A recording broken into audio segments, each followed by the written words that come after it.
Good afternoon and welcome to Nutmeg Sports on the HAN Network. Tuesday, January 6th. Frank Granito in studio alongside John Kovac, getting you caught up on everything from the FCAC in this past weekend and Monday night, and getting you ready for our push for the playoffs now. Postseason underway.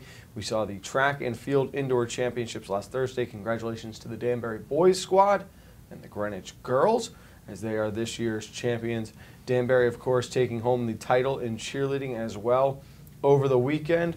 And we saw a rematch of last year's girls hockey championship last night. So it has a playoff feel to it, John, as we are officially into the month of February and underway, my friend. We certainly saw playoffs caliber hockey Monday when we were at Greenwich at the Dorothy Hamill Rink to see Darien take on Greenwich, two of the top teams in the state, obviously two of the top teams in the FCAC, and two teams that are really separated by a razor's edge right now. I mean, really, you look at the top three teams in the FCAC, and I think we agree that they are so evenly balanced. They're going to finish 1, 2, 3. That order's still up for debate. Darien most likely coming in third now after that tie yesterday. But it is just, you've got New Canaan sitting there 10-1, 20 points. Greenwich 9-1-1 with 19.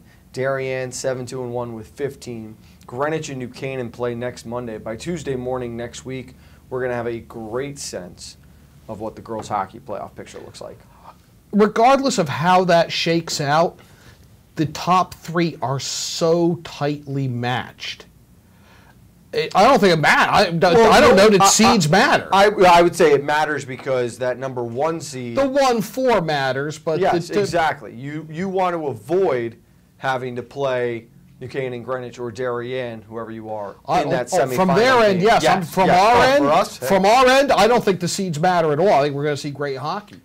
And I'm sorry, I don't think it's a knock either on Ridgefield or Fairfield currently sitting in the fourth spot. I think if either of them show up and can catch that one seed sleeping, you could see a major upset. And I don't know that we would be surprised about that. No, I think either of those teams is capable of pulling off the upset in a single game elimination. Well, you think back to last year, Fairfield played Darien in the semifinals. It was a 2-0 game, and that was with a late insurance goal for the Blue Wave, and Fairfield played extremely tough against Darien all game. Obviously, this is a different team that's lost some players, but once you get to the playoffs, throw them out.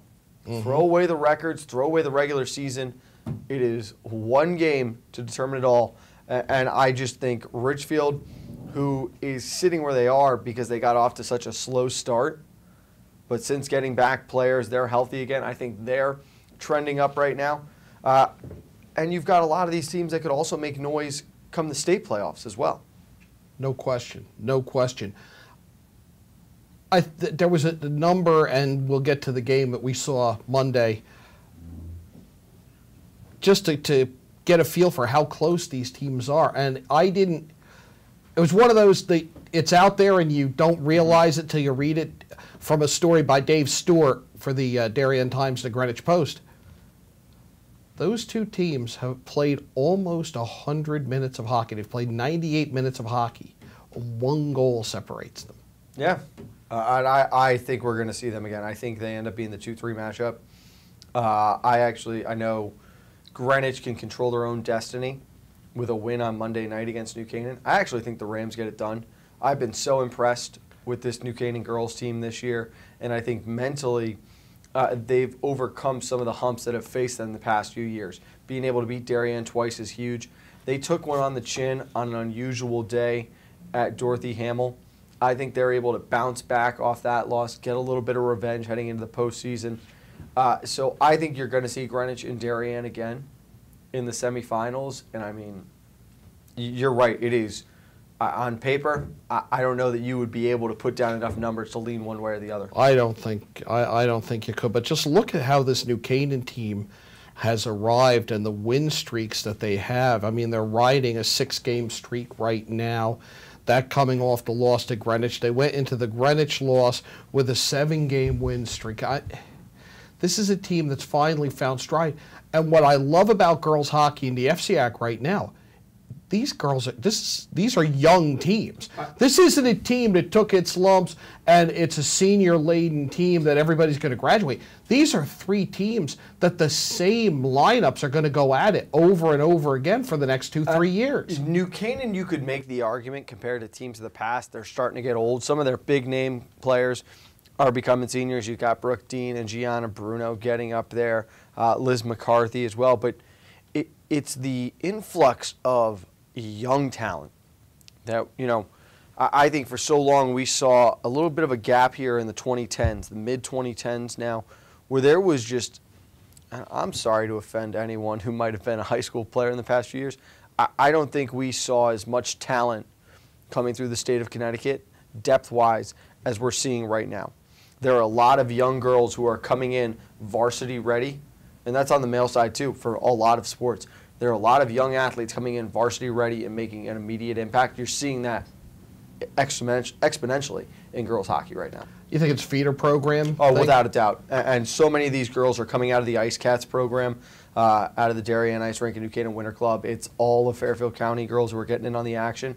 They are coached up incredibly well. They're playing against top talent. They're competing at the highest level. I know multiple teams have been to the national championships over the past 5 years. So it is just the development for girls hockey compared to what you had 10, 15 years ago. So much better in this area. Well, and you have halves. I don't think you have more haves and fewer have-nots. There was a time early on, let's say late 90s, women's hockey starts to make its way. It's big in the Olympics. Yes. And you had haves and have-nots. And I think you're seeing the sport grow, and it's just been for the better in terms of the quality of girls hockey and hockey in general here in Fairfield County.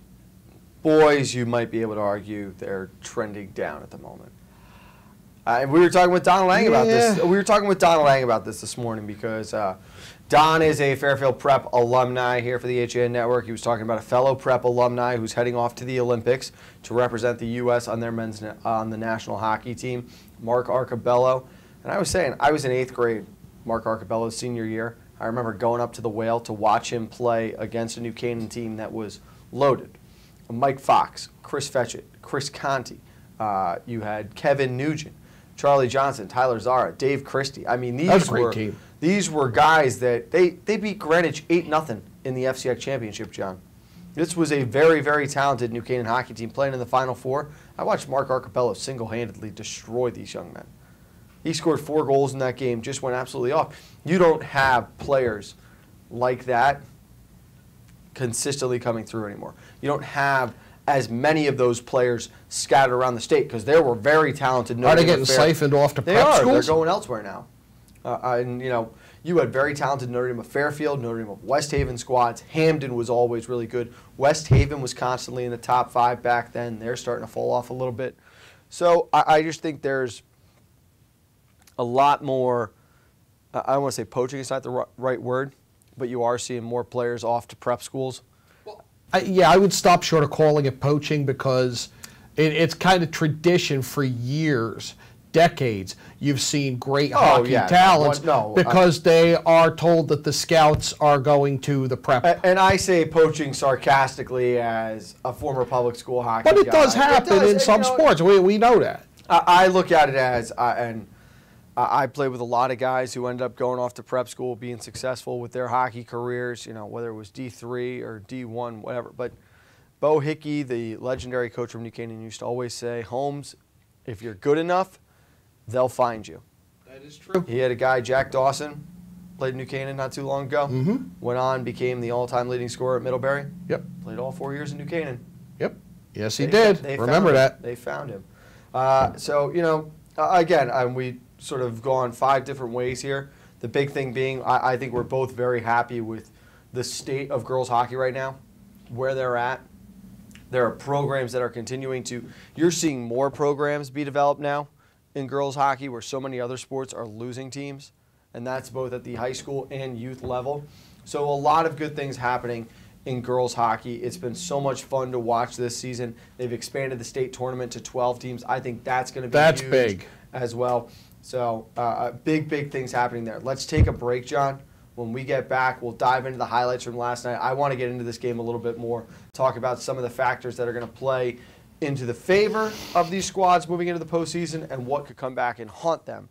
That's next on Nutmeg Sports on the HAN Network.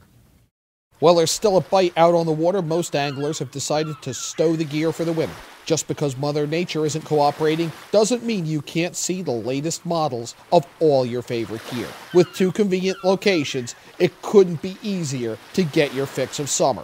Boater, beach bum, fisherman, or simply love the New England coast, this is a unique place to shop. The Dock Shop, 51 Tokenique Road, Darien, 609 Riverside Avenue, Westport, or on the web, dockshop.com.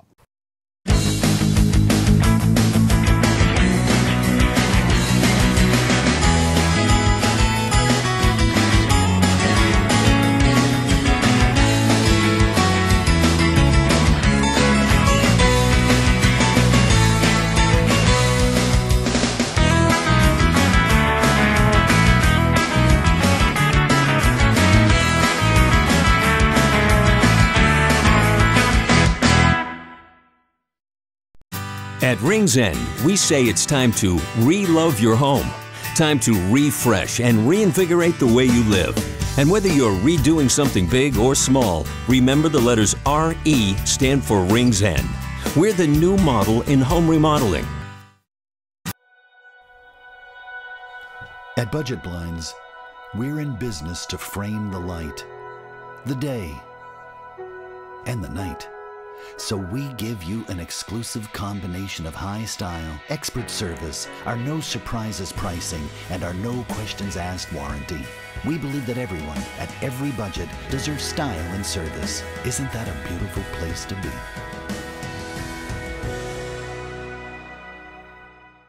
Get a fresh start to the new year by shaking up your meal routine. Walter Stewart's Market is your local source for a delicious selection of fresh and convenient salad shakers, like Southwest salad with chicken, Cobb with organic chicken, Power Vegan with fruit and quinoa, Greek salad with tabbouleh, and grilled shrimp with hominy. Grab one from our salad case or order from our deli today. Walter Stewart's Market, 229 Elm Street, New Canaan, or shop online at stewartsmarket.com. Back on Nutmeg Sports on the HAN Network, Frank Granito alongside John Kovach, looking deeper into last night's matchup between Darien and Greenwich in girls hockey. A 1-1 draw between the two squads. Greenwich's Emma Wingrove scoring with 1:15 remaining in the second period, and then Shea Vandenbroek tying it up with 3:14 to go for Darien. One big thing on the stat sheet from last night, John, you saw a big difference in the total shots category for these two teams. I think Darien, the more aggressive of the two teams, and they put themselves in better scoring chances. But that could be, there could be an underlying little issue there for Darien when you think about that more. 24-14 the official count. Darien with the advantage there.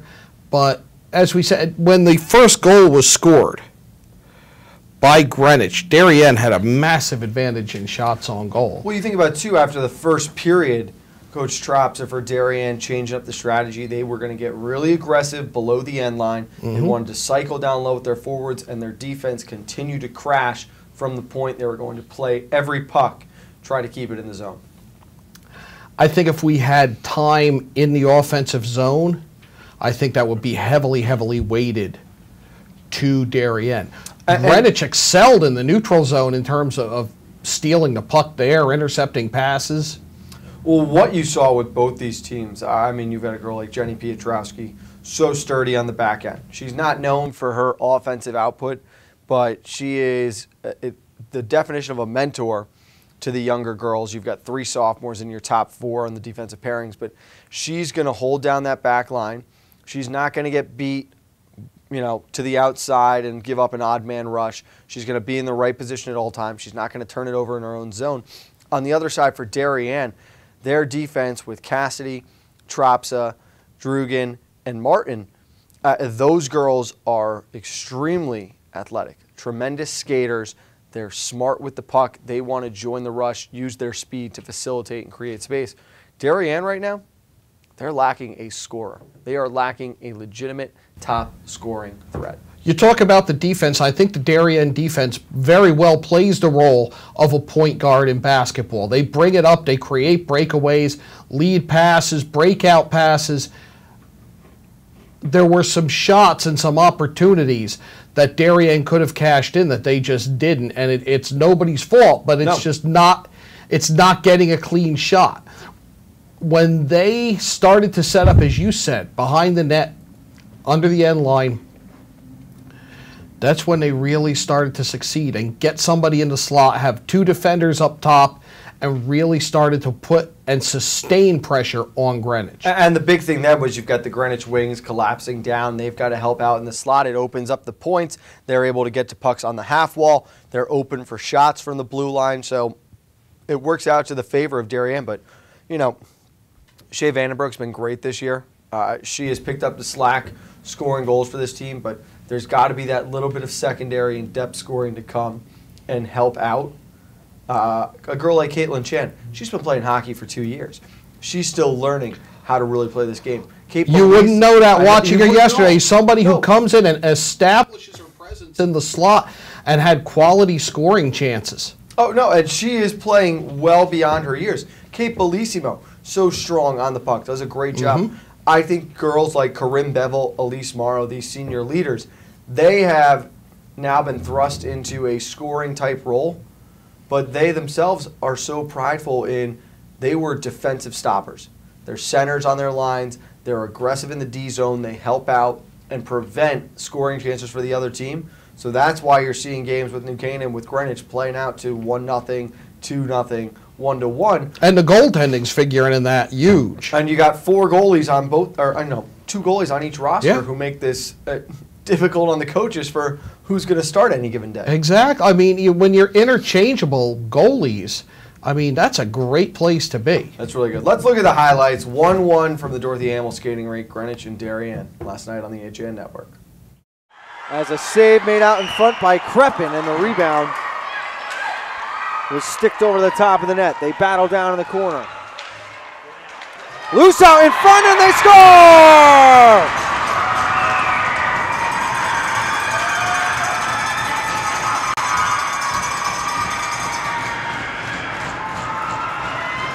Puck just kind of across the goal mouth, hit the post to the right, and just trickled in. There's Vandenbroek up ahead. Shea Vandenbroek with a shot, she scores!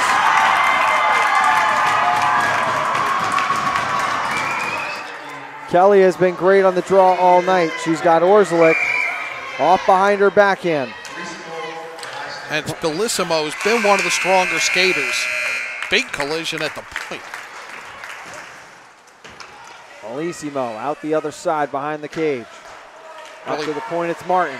2 players in front for Darien. Shot was blocked, never got through. Finneran up ahead with this one. Chipping it around Martin. Finneran with a head of steam. And coming over to poke that away was Drugan. Heard a lot coming through the audience as that pass went across the mouth of the net. 2 seconds and 1. And that is the way this game will end. 1-1 the final score. It is a tie in the second meeting of the season between these 2 squads. So there it is again, and you know, we talked about Darien scoring troubles. I think this is just a Greenwich game, and talking with Coach Lurchin beforehand, there's a little bit of a mental block teams have had the past 6 years when you play against Darien. Oh, Greenwich is the defending FCX champion. It was their first ever conference title, mind you. So while they are metaphorically over that hump, I still think that mentally they're learning that they belong and they can hang with Darien on any given day. And it's a process that takes time. So I think we saw a little bit of the jitters that game yesterday. They lost to them in the first meeting this season, but I thought they played much better yesterday. Do you think there's still a sense of disbelief? Do you think, because you saw that in the jubilation when the Cardinals won last year's FCAC final, that they had knocked off this juggernaut that was the Darien girls hockey team? Do you think there's still a little disbelief that, wow, did we really do that? Pinch me, I'm dreaming? I don't know if it's disbelief as much as it's, maybe it is, but they were so inexperienced last year, so young. They have so many girls back who are still so young. Yeah, I mean, it's amazing. So, you know, there might just be that understanding of you guys are part of the top 3 teams. There's you guys, and then everyone else is fighting for 4th right now. Yeah. You know? But I think we saw a lot of good things from Greenwich yesterday. There were a couple of times where they really could have folded up. Penalties concern me. 3 power plays they gave up. But the penalty kill looked really strong. They killed it. Darien never established themselves, really got any momentum going. I thought the first power play, Darien looked very good, and that's when they were going really, really wide. They were setting up in their zone and just trying to spread it out, spread the box out, and create space. That was, I think, their best-looking power play of the night. You know, you've got the last game of the regular season Saturday. Oh, Greenwich's game has been postponed. One of their games postponed to Sunday, the 18th of February. So you've got this week and into next week. Then after that, it's Wednesday, the 21st, I believe it is. That's an outdoor game, it looks like. That's at the Which Vets one? Park. The Wilton Norwalk McMahon's at Vets Park. That's a temporary rink game. The Greenwich girls, the 18th. I got it at Sono Ice House. Oh, okay. I'm looking at the state schedule. Never mind. Sorry. The state hates girls hockey. Don't ever trust them with girls hockey. So it's going to be a lot of fun these last 10 days. I will know more after Monday with that big game, but the girls hockey tournament is going to be a good one to watch. Can't wait for that. We got to take one more break. Hang with me, John. We got a couple other things we can cover as we roll on here. Nutmeg Sports on the HAN Network. Voted Best Gourmet to Go in Fairfield County, Palmer's extensive menu offers everything you'll need to make your next event easy and delicious. Whether you're hosting a small get-together or planning a large celebration, they've got you covered breakfast through dessert. Order online at palmersdarien.com or call 203-655-2077. Yeah, Dad. Kyle, I need you to update the financial statements. I took care of that yesterday, Dad. Mac, I need you to get those deals approved. They're all done, Mr. Miller. Jeff, I need you to order lunch for the meeting. They can't do a thing without me. Right now, lease a 2017 Sentra S for only $97 a month. I'm never going to retire. UK Gourmet is the largest specialty grocer in the area, featuring food from England, Ireland, Scotland, and Wales. Over 80 teas to choose from and a brilliant assortment of biscuits to go with them. Over 70 cheeses from grass-fed cows, which makes a smashing difference in taste. The creamiest chocolate you'll ever taste using no artificial colors or preservatives. So say hooray for UK Gourmet, 78 Stony Hill Road in Bethel, or visit ukgourmet.us. Dr. Stephen Molinaro and Peter Healy of Family Practice Dentistry and Laser Dental Care have served Ridgefield for over 22 years. Experienced staff offer gentle drillless techniques, preventative care, and cosmetic procedures in a relaxed environment. Grateful for the community's trust and support through the years, new patients and their families are welcome. Call today.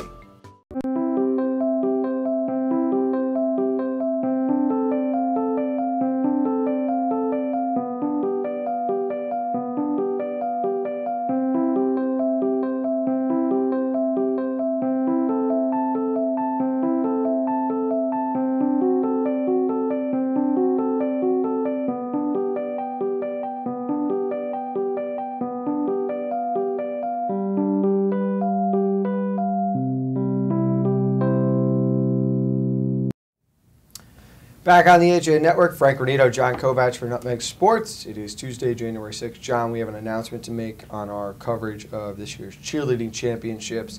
Kevin Coleman will be anchoring the cheerleading coverage show. He is out through Wednesday. So we will be airing our cheerleading coverage on Thursday. Congratulations again to Danbury, though. A second consecutive title for the Lady Hatters. Did a really good job this year. And looking forward to that show on Thursday. Very much so. Hate that we had to postpone it, but were circumstances beyond everyone's control. Quickly, just want to congratulate the Athlete of the Week winners, Justin Mastrioni of New Canaan Wrestling and Blythe Novick, of New Canaan Girls Hockey. 4 nominees for the males this week: Antonio Brancato, Jack Ritz, Dimitri Moyce, and Travis Griffins. For the girls, you have got Lauren Moore, Genevieve DeWinter, Tess Stapleton, and Samantha Marklin. This was actually one of my favorite things here. Female nominees: Lauren Moore, Danbury Track; Genevieve DeWinter, Greenwich Track; Tess Stapleton, Fairfield Ludlow Track; Samantha Markland, Trumbull Gymnastics. So, little outside. That's how it should be. So make sure you get online, vote for those. Voting is open till Sunday night on the HAN network. We're running out of time here, John, today, but looking forward to tomorrow. Big game in boys hockey. Ridgefield and Darien looking to take claim of the FCX East lead, and also would be the overall conference lead, pending a Greenwich result there. The last two state champions battling it out. Darien finally back in the mix for the FCX tournament after missing out last year. Tigers come in winners of 10 straight. For me, Darien stays out of the penalty box. They have a very good chance of beating Ridgefield. That was their problem, was discipline early on. And this is a team, if you look at their one-loss record early on, how do you think that this team's in a discussion for first place in the FCX, yet they do what Darien does, and they buckle down when it gets to conference season. And if they can play disciplined hockey, I think they'll be all right tomorrow night. Well, It's be a very good game. And you're right, they've buckled down since the conference play started. But to their defense, the front half of their schedule was just so loaded. They saw Prep twice. You have Xavier in there, Notre Dame in there. They went out of state to play LaSalle Academy. So it's a lot of tough games for an inexperienced Darien team who's really starting to find themselves. Henry Feifel has played very well of late. He needs to be strong again to keep up with Sean Gordon, who had a month to read about. 3 shutouts in his last 5 games. He's only surrendered 8 goals since the start of January during this win streak. The thing for me, it's going to be, can the offensive players of Darien step up? And you got to look to your role players. Parker McLean needs to be a big player in this game. Max Sharp, Bennett McDermott, Will Dixon, CJ Hathaway. They have got to find a way to put pressure on Ridgefield. And I don't know that this is a Ridgefield team that wants to get into a shootout. I think it's a Ridgefield team that, when I've seen them prior years, they're a physical team. And do we see that? Do we see a physical team try to muscle Darien off the puck? If you're Ridgefield, you want this game to be physical. Oh, absolutely. But you want to stay out of it. You don't need to be physical with Darien. You hope they are physical in the sense of you're going to see some penalties taken. I'm talking physical in riding plays off to the riding plays out, etc. I think Ridgefield's one of the fastest teams in the state. I don't know that they want to get. I think more of that than I think they're smart in their own zone. They're going to look to spring wingers on the outside, stretch the play. They want to get guys going, and you want to catch. You really want to catch guys like Hazelton and James Gregory, who are very active with the offense. You want to catch them in bad situations where they're pinching or flat-footed and try to spring guys for the break there. I'm looking forward to it. I'm hoping the weather lets us get that in. That'll be very, very close to tell with that one.